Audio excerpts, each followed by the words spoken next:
this is a really cool camera, but I'm not gonna get one. It's true. I just bought the ZV-E1 after making a video talking about how I wasn't gonna go out of my way to get one. So what happened? Well, good things happened. My Sad Life channel is growing nicely, and this channel just became monetized. I recently decided I wanted to buy a second camera because, well, it's hard to talk about cameras and show cameras without another camera. For example, I've wanted to create an A7 IV review for a long time, but could not create cool B-roll without another camera. That, and I love testing cameras and lenses side by side, and now I can. To be fair, in the video I made talking about the ZV-E1, I said I wouldn't go out of my way to get that camera, which was true. Even though I knew it was better for me than my A7 IV, I didn't think it was enough better to sell the A7 IV and buy it, which is where I was at. But now that I've been able to save up for a second camera, and after doing all my research, the ZV-E1 was the obvious choice of camera for me, and it wasn't even close. I mean,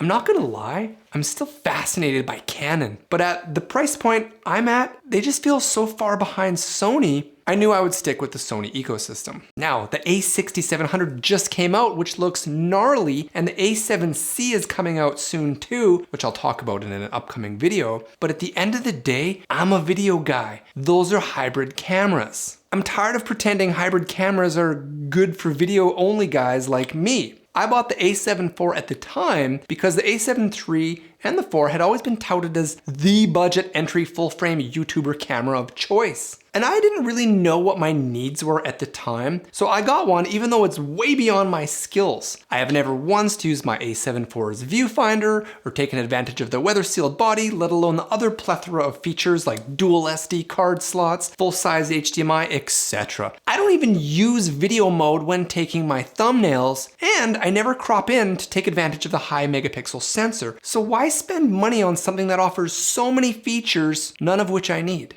The ZV-E1, despite it having maybe the worst name I've ever heard, just crushes on paper. It doesn't have a viewfinder. Good. I don't want that anyway. It only has one SD card slot. Sounds good to me. This is not my review on it, as I've used it for only less than about an hour, but it's making me excited about creating content again, and that's what your gear should do. I will give my first impressions, however. This thing right out of the box felt like a toy, especially when compared to the a7 IV. For a camera that costs $3,000 Canadian, the weight of it was not very reassuring. You feel the a7 IV, that thing feels like a tank. The ZV-E1, it's plastic, it's light. When I took it out of the box, something in the camera was clunking around. I was like, oh fudge. Turns out I think it was the IBIS moving around, which only activates once it's turned on. I thought I received a lemon at first. But once the battery's in there and you slap a lens on there, feels good.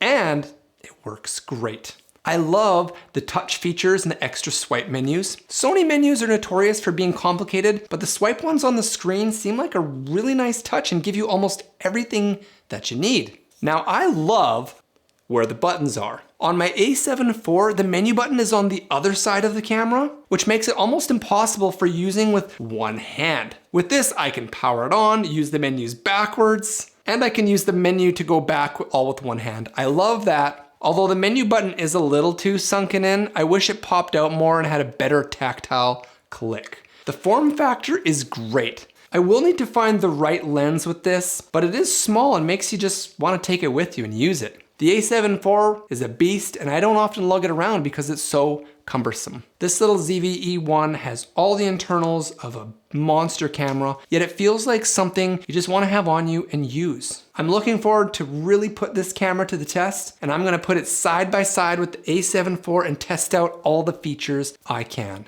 Part of the goal of this channel is to help other new creators figure out what works for their needs. I've made a lot of mistakes listening to the big creators, and I've wasted my time and my money buying the wrong gear. But now that I've got a couple monetized channels and I'm getting to the point where I'm making almost $1,000 a month on my main channel, that's cool, right? I want to share everything I can with you about exactly what I'm doing and how to get there in case you want to do it too. But just remember, my opinions come from learning all this stuff myself. I have no education or background with photography or videography. I'm learning this as I go, so I will be wrong at times too. I thought this was a cool camera released at the wrong time and it wouldn't sell well. Well, I don't know what the sales numbers are, but the fact I ended up buying this thing myself, I think proves that I was wrong. So far, I am really excited about the Sony ZV-E1 and all the silly little features it offers. I will let you know the verdict as soon as I can. What do you think about the ZV-E1? Did I make a good choice? Let me know in the comments below. That's it for today. The ideas are rolling in and I can't wait to start shooting. Until those videos are ready, maybe check out this video next. Or how about this one?